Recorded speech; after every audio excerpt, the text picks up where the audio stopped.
Bismillahirrahmanirrahim. Amin. Amin. Okey, sebelum kamu semua duduk, cikgu nak kutip sampah dulu. Pastikan bawah meja tak ada sampah. Lepas tu, kamu make sure kamu dalam keadaan bersedia. Okey? Okey. Okey, semua cikgu nak tengok atas meja ada buku teks RBT saja. Tak nak ada buku lain. Baru kamu bersedia. Itu baru tanda kamu bersedia. Okey, semua cikgu nak tarik nafas. Okey, semua dah ready? Dah. Okey, hari ni cikgu ada bawa lampu dan juga lilin. Okey, cikgu nak tanya, apa perbezaan lampu dengan lilin ni? Warna. Warna, okey bagus. Lagi, apa lagi? Apa perbezaan lampu dan lilin? Material dia. Material, okey bagus. Material. Okey, apa persamaan? Persamaan lilin apa? Bagi cahaya.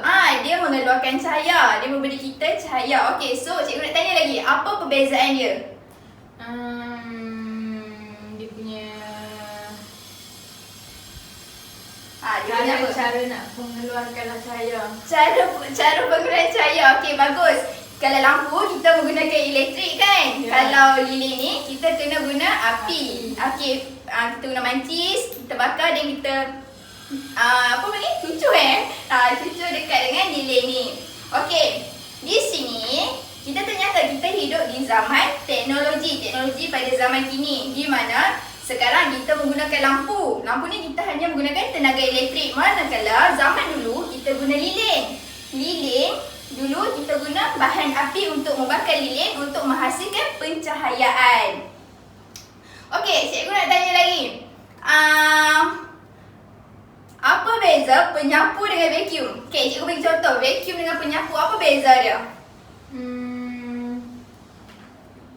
Saiz. Saiz, okey. Saiz, bagus. Vacuum tu besar. Penyapu dia kecil. Okey, lagi? Cara nak menggunakannya. Cara nak menggunakannya, bagus. Okey, Madiha, kalau mana lebih senang nak guna penyapu ke vacuum? Bagi saya penyapu. Penyapu, okey, bagus. Okey, selain tu saya nak tanya, kalau penyapu dengan vacuum tu, mana lagi cepat? Mana lagi menjimatkan masa?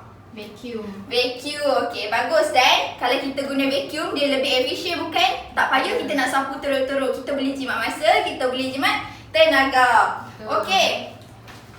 Okey, sebenarnya topik hari ni kita dah masuk bab 2. Okey, kalau minggu lepas kita belajar bab 1, kita belajar apa? Kita melukis dan membuat lakaran. Ya, bagus, bagus. Bagus ah. Kamu ingat apa yang cikgu ajar minggu lepas? Okey, minggu lepas kita telah belajar cara membuat lakaran. Di bab 1 kita belajar cara nak menganalisis sesuatu produk.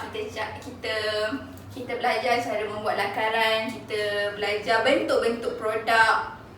Okey, jadi pada hari ini kita akan masuk kepada bab 2 iaitu aplikasi teknologi. Okey, jadi sekarang cikgu nak kamu buka buku teks, buka muka surat 32. Okey, kita nak tahu dengan lebih lanjut apa itu teknologi pembuatan. Okey, tengok dekat situ. Okey, cikgu baca Teknologi pembuatan ialah satu kaedah menghasilkan produk sama ada menggunakan alatan tangan atau mesin.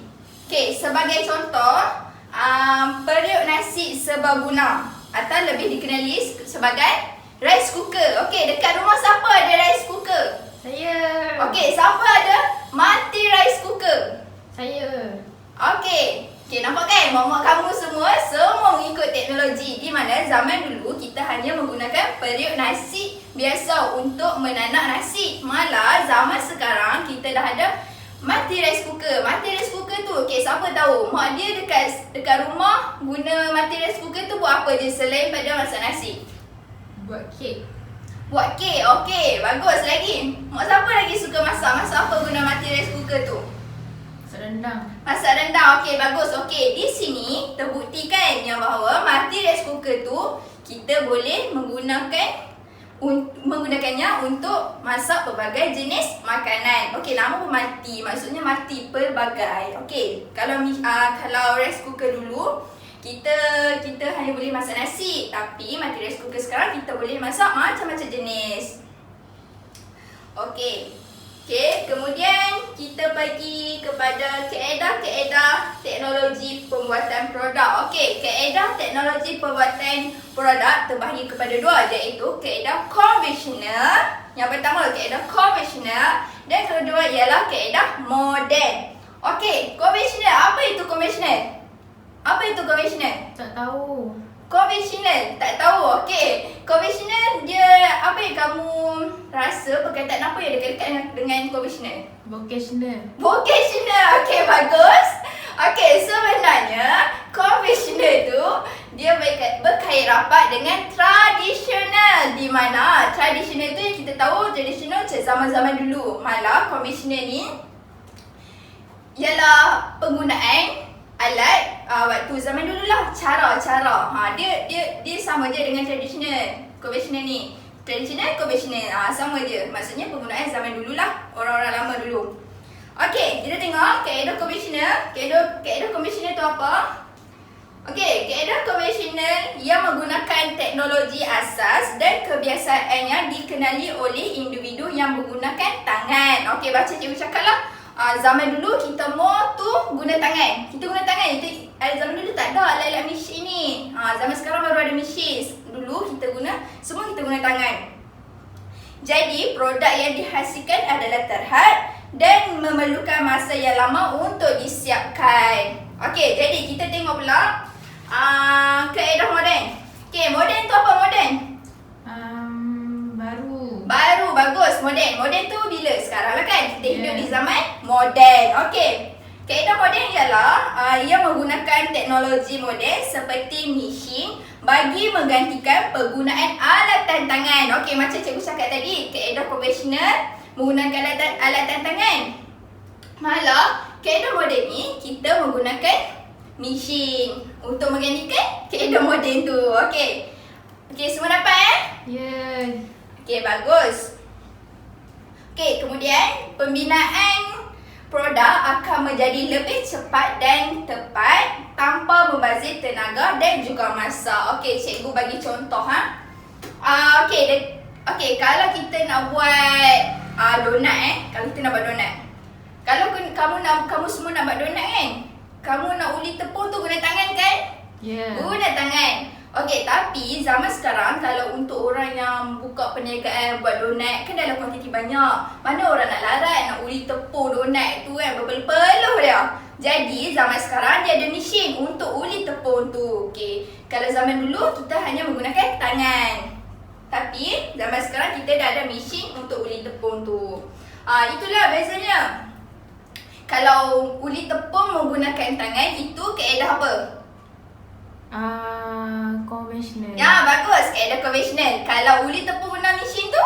Moden. Okey, good. Okey.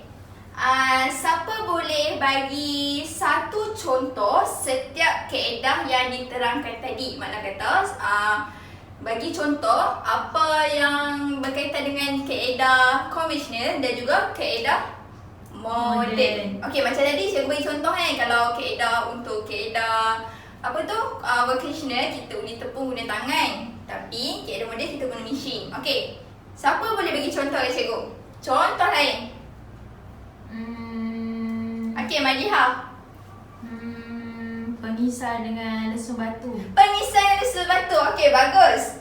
Okey, zaman dulu kita tumbuk cili, kita tumbuk bawang, nak buat apa tu orang panggil tu? Apa tu? Yang makan nasi panas-panas tu nak buat apa tu? Bulan. Bukan. Buat apa tu orang panggil? Buat Sambal belacan.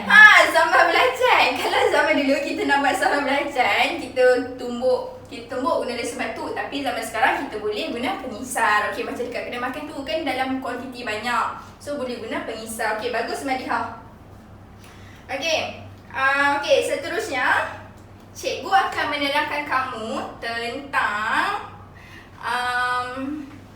Okey, cikgu akan terangkan kamu tentang proses pembuatan produk berdasarkan teknologi pembuatan konvensional dan juga pembuatan moden. Okey, di depan kamu ni terdapat carta alih dalam proses pembuatan. Okey, mana kata dalam proses pembuatan kita ada beberapa step. So, kita perlu ikut step by step. Okey, di sinilah. Okey, kita bermula dengan perancangan. Okey ya. Perancangan. First kali kita harus merancang. Okey, sebagai contoh, kita fikir, aku rasa macam nak buat rak buku lah sebab tengok buku ni banyak sangat. Tak tersusun. Macam tu. So, kita terfikir macam nak buat rak buku. So, kita ada perancangan dah. Kita nak buat apa? Rak buku. Okey, seterusnya kita ialah kaji selidik. Okey, jadi kaji selidik. So, kita akan buat some research. Kita akan cari dekat internet ataupun tengok majalah, tengok contoh-contoh dekat kedai rak buku macam mana yang kamu nak, yang sesuai dengan cita rasa kamu. Bentuk dia macam mana, warna macam mana, fungsi dia macam mana. Okey, seterusnya ialah lakaran dan juga lukisan. Okey, lepas kamu buat research, kamu buat kajian, kaji selidik, kamu akan buat lakaran lukisan tersebut. Okey, macam last week, minggu lepas tadi, kawan kita dah cakap dah tadi.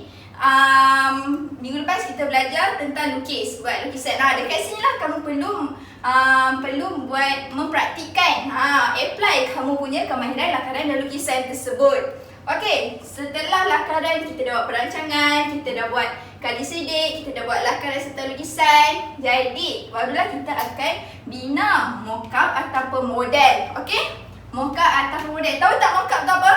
Tak tahu. Okey, mock-up dan model tu seiring, dia sama saja. Okey, dia sebenarnya ada mock-up, ada model, ada prototype. Tapi cikgu terang sebagai ilmu tambahan buat kamu semua. Okey, kita mula dengan model lah.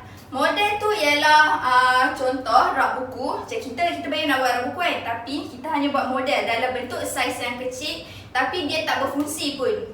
Okey, dah. Cikgu tak bagi contoh rak buku. Cikgu bagi contoh kereta. Okey, kita bayang nak buat kereta ni. Dan kita binakan model tersebut. Bila kita binakan model, maksudnya model tu tak dapat berfungsi, tapi dia punya bentuk, warna semua sama. Okey? Okey, kalau mock-up tu kita hanya buat bentuk je. Dia tak ada warna pun. Kita cuma sebagai gambaran lah, gambaran untuk kita nak buat produk tu nanti. Okey, kalau tadi cikgu cakap prototype tu sama macam model, tapi kita boleh buat fungsi dia. Kita buat fungsi dia sekali. Tapi bukan in the real lah, bukan real produk tu lah. Okey, setelah kita buat lukisan lakaran, kita bina model ataupun mock-up, seterusnya ialah penilaian dan pengujian. Okey, so kita buat penilaian pengujian terhadap model ataupun mock-up yang kita buat tu lah. Okey, seterusnya ialah akhir sekali barulah pembinaan produk. Okey, jadi first kita buat apa? Perancangan. Kemudian kita buat apa? Kaji selidik. Seterusnya lakaran atau lukisan. Okey, lagi Mock-up. Kalau kita tak buat mock-up, kita buat apa? Model. Seterusnya Penilaian atau pengujian. Dan akhir sekali pembinaan Produk. Okey, bagus. Okey, ada apa mana dia cikgu? Yang kamu rasa macam keliru ke macam? Tiada, semua okey. Semua okey. Okey, bagus. Okey, seterusnya. Okey, cikgu akan bagi satu contoh untuk penghuraian proses pembuatan bagi kaedah konvensional dan juga kaedah moden.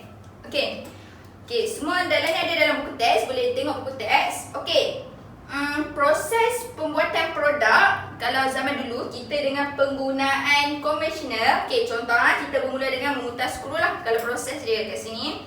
Okey, memutar skru menggunakan pemutar skru. Okey, kemudian kita akan meratakan permukaan kayu menggunakan ketam kayu.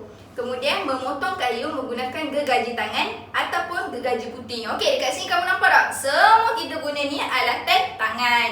Okey, jenis-jenis alatan tangan ni kita dah belajar dah di tingkatan 1. Masih ingat ke tak? Ingat. Nasib baik ingat. Kalau tak ingat, alatan tangan tu di sekeliling kamu tu lah alatan tangan. Kan? Gergaji, pemutar skru, hammer pula, hammer bahasa Inggeris, penukul. Pelayar. Okey. Apa? Pelayar. Pelayar. Okey, good. Pelayar. Okey. Then kita tengok kepada keadaan moden. Okey. Kalau tadi kita semua guna alat tangan, tapi kalau dekat keadaan moden, kita tengok nombor 1, memutar skru menggunakan pemutar skru tanpa wayar. Okey. Pemutar skru tanpa wayar. Kita putar skru guna tu, ada tu alat tu, kita orang panggil pemutar skru tanpa wayar. Okey. Kita tak payah teruk-teruk nak pulas lah, tak payah. Okey, kemudian nombor 2, melincingkan permukaan kayu menggunakan mesin pelelas. Mesin pelelas. Okay, kalau kaedah konvensional kita menggunakan ketam kayu, right? Kita menggunakan ketam kayu kan? Ya. Tapi kalau dekat kaedah moden ni kita menggunakan mesin pelelas. Okey. Yang ketiga, memotong kayu menggunakan mesin gergaji. Kalau dekat kaedah konvensional kita potong kayu guna apa? Gergaji. Gergaji. Okey, kalau dekat kaedah moden kita menggunakan mesin gergaji. Okey. Okey, semua cikgu tengok semua macam ngantuk-ngantuk je, cikgu je cakap kan. Jadi, kita nak buat aktiviti. Cikgu nak kamu bahagian kepada 5 kumpulan, 1 kumpulan 5 orang, memandangkan kelas kita ada 25 orang. Dan sekarang kamu dah duduk dalam meja dah kan, kelompok-kelompok. Okey, okey, cikgu namakan ni kumpulan A, B, C, D, E, F. Betul tak? Betul F. Okey.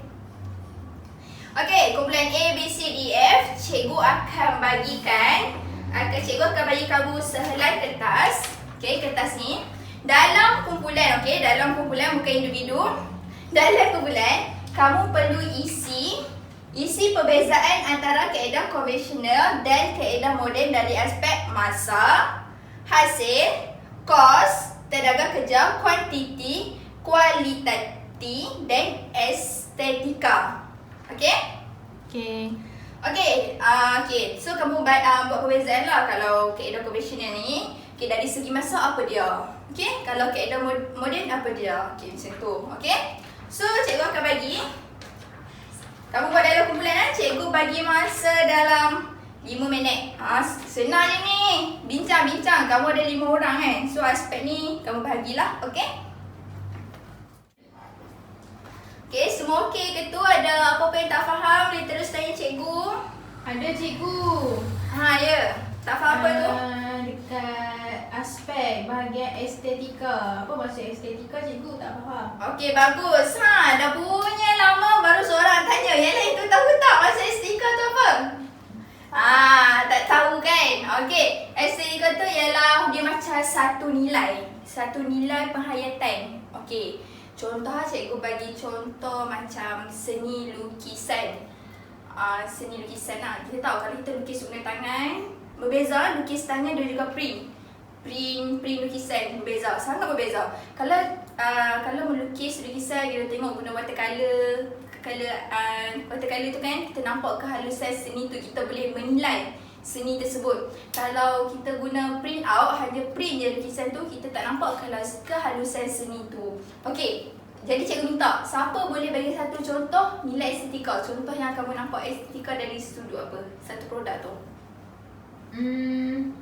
Okey, kamu. Contoh macam mengukir kayu.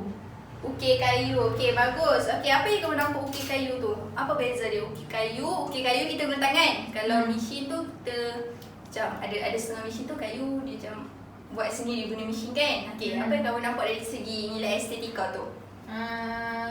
Kalau tangan tu kita akan lebih nampak kehalusan dan berbeza.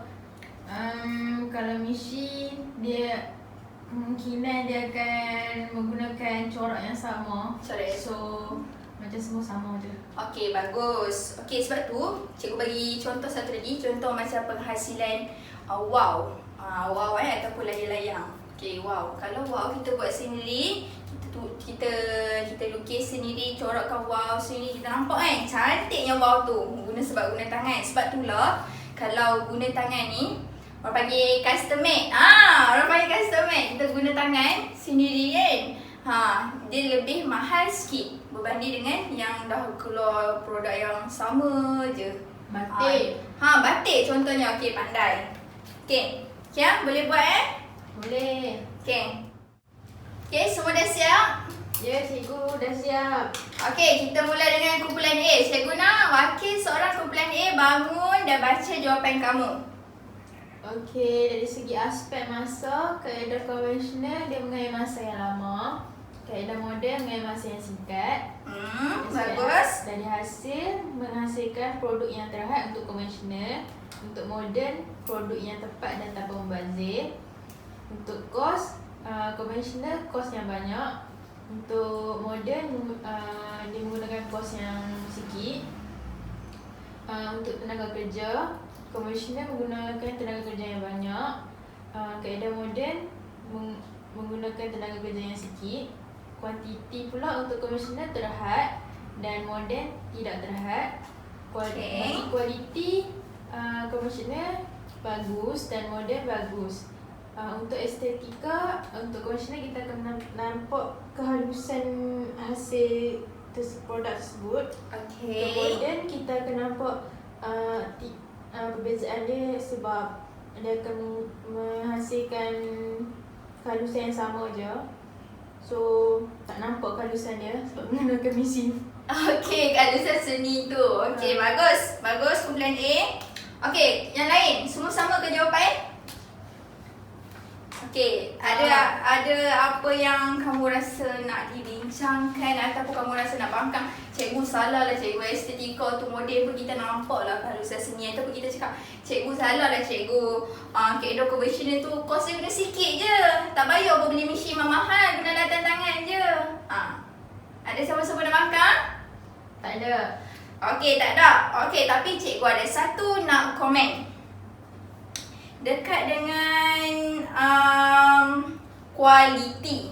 Okey, macam jawapan kumpulan A tadi, dia cakap kualiti bagi kaedah, kalau menggunakan kaedah konvensional dia kurang sikit kualiti dia, betul kan? Kalau dekat kaedah moden dia kualiti yang tinggi. Okey, bagi cikgu personally, cikgu rasa kualiti bergantung juga. Okey, ada setengah bagi alat, kalau kita buat guna tangan, kalau kita boleh tengok perabu-perabu yang kita buat guna tangan tu lebih berkualiti daripada penggunaan mesin. Okey, sebab kadang-kadang mesin pun ada juga ralat dia. Okey, tapi zaman sekarang kita mesti guna teknologi moden kan, sebab kita nak cepat, kita nak jimat kos dan pelbagai. Okey, sekarang kita akan buat aktiviti lagi. Okey, dalam kumpulan yang sama juga, cikgu akan edarkan kamu setiap satu kumpulan satu kertas mailakat ni.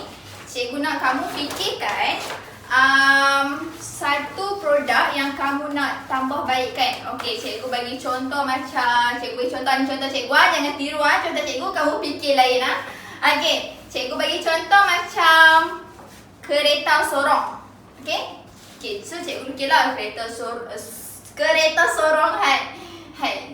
zaman dulu kita tengok yang ada satu roda tu je kat depan tu yang tolak tu. Okey, lepas tu then untuk kaedah konvensional kan kamu bagi dua dekat, satu kaedah konvensional, satu kaedah moden. So kamu tulis dekat kaedah moden tu apa yang kamu nak tambah baikkan. Okey? Okey, contoh macam kamu nak kalau kereta sorong waktu dulu punya tu satu tayar je, satu roda je. Tapi kalau kaedah moden kamu nak ikut suka kamu lah nak tambah apa. Okey? Okey. Buat dalam kumpulan kejap. Ni, marker. Okey.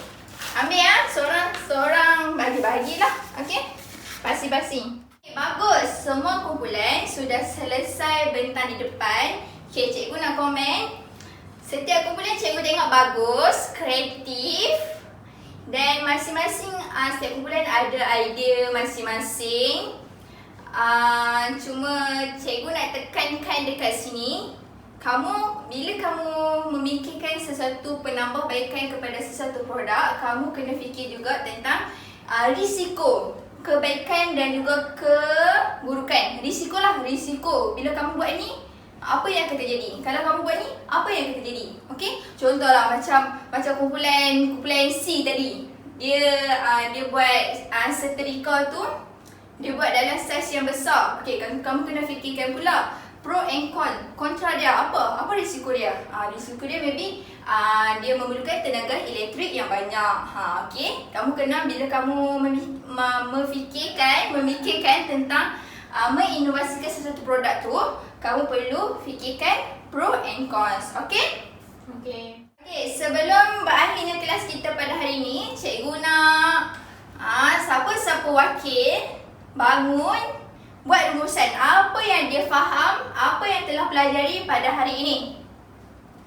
Okey. Okey, Madia, apa yang kamu belajar hari ini? Konvensional dengan moden. Okey, bagus. Kita belajar konvensional dengan moden. Okey, lagi apa lagi orang lain?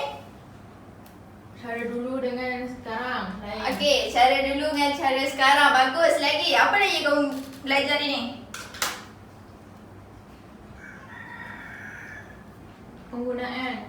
Penggunaan apa tu? Penggunaan pembuatan. Penggunaan pembuatan. Okey. Tapi kamu lupa satu yang penting iaitu kita belajar hari ni ialah carta alih dalam proses pembuatan. Okey, jadi kat sini kita telah belajar pada hari ni. Kita belajar apa itu teknologi pembuatan. Kamu dah tahu. Okey, teknologi pembuatan ni apa? Okey, kamu dah belajar beberapa kaedah dalam penghasilan teknologi pembuatan. Okey, macam dia sebut tadi, kita belajar tentang kaedah vocational dan juga moden. Dan kamu dah belajar perbezaan. Kan kamu belajar kan perbezaan tadi. Cikgu bagi worksheet tadi, layar kertas tu kamu buat perbezaan dari segi banyak aspek masa, kos dan sebagainya. Kamu belajar apa perbezaan kaedah vocational dan juga moden. Dan kamu telah belajar carta alih dalam proses pembuatan. Okey? Okey, apa? Okey, ulang. Cikgu nak tanya sekali lagi. Ulang. Apa carta alih proses pembuatan? Perancangan. Okey, lagi seterusnya. Strategi selidik. Okey. Lakaran lukisan. Okey. Mock-up ataupun model. Okey. Penilaian dan pengujian. Okey. Lepas tu Dah sekali pembinaan produk. Okey, bagus. Okey. Okey. Jadi, tak salah kan kalau tak ada homework. Biasalah cikgu suka bagi homework. Jadi, kerja rumah homework untuk minggu ini, cikgu nak kamu buat rumusan. Buat peta minda, buat rumusan dalam bentuk peta minda. Kamu buat dalam buku lah. Okey, buat dalam buku. Make sure cantik-cantik, okey. Ada colour-colour sikit. Cikgu tak nak muram-muram, kusam-kusam tu cikgu tak nak. Okey. Kamu buat peta minda berkaitan dengan topik kita belajar ini hari ini, iaitu teknologi pembuatan. Okey, lepas tu cikgu nak kamu buat latihan dalam buku teks muka surat 35 tu. Ada 3 soalan je. Lepas buat, okey, mana kata sekarang kamu kena buat latihan dulu. Last sekali baru buat rumusan dalam bentuk peta minda. Dan macam biasa, minggu depan sebelum saya masuk kelas lah, ketua kelas, make sure kutip siap-siap, buku letak atas meja guru ni, okey? Okey semua. Bangun. Terima kasih cikgu. Okey, sama-sama. Have a nice day.